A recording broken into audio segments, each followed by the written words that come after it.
Ồ, bữa nay bò kỳ cục vậy. Trường lẹ vậy. Giống chụp ếch quá à. Lại bye. Cái kỹ năng này là sao mẹ? Chụp ếch. Từ một tuần trước rồi á.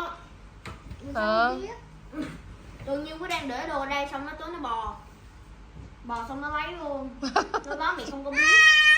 Đây làm cuối nó muốn đấy.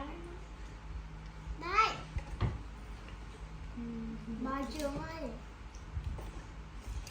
để chị hai nhét kẹo vô. Quê giỏi ghê. Chuẩn bị nó bò đầy nhà luôn.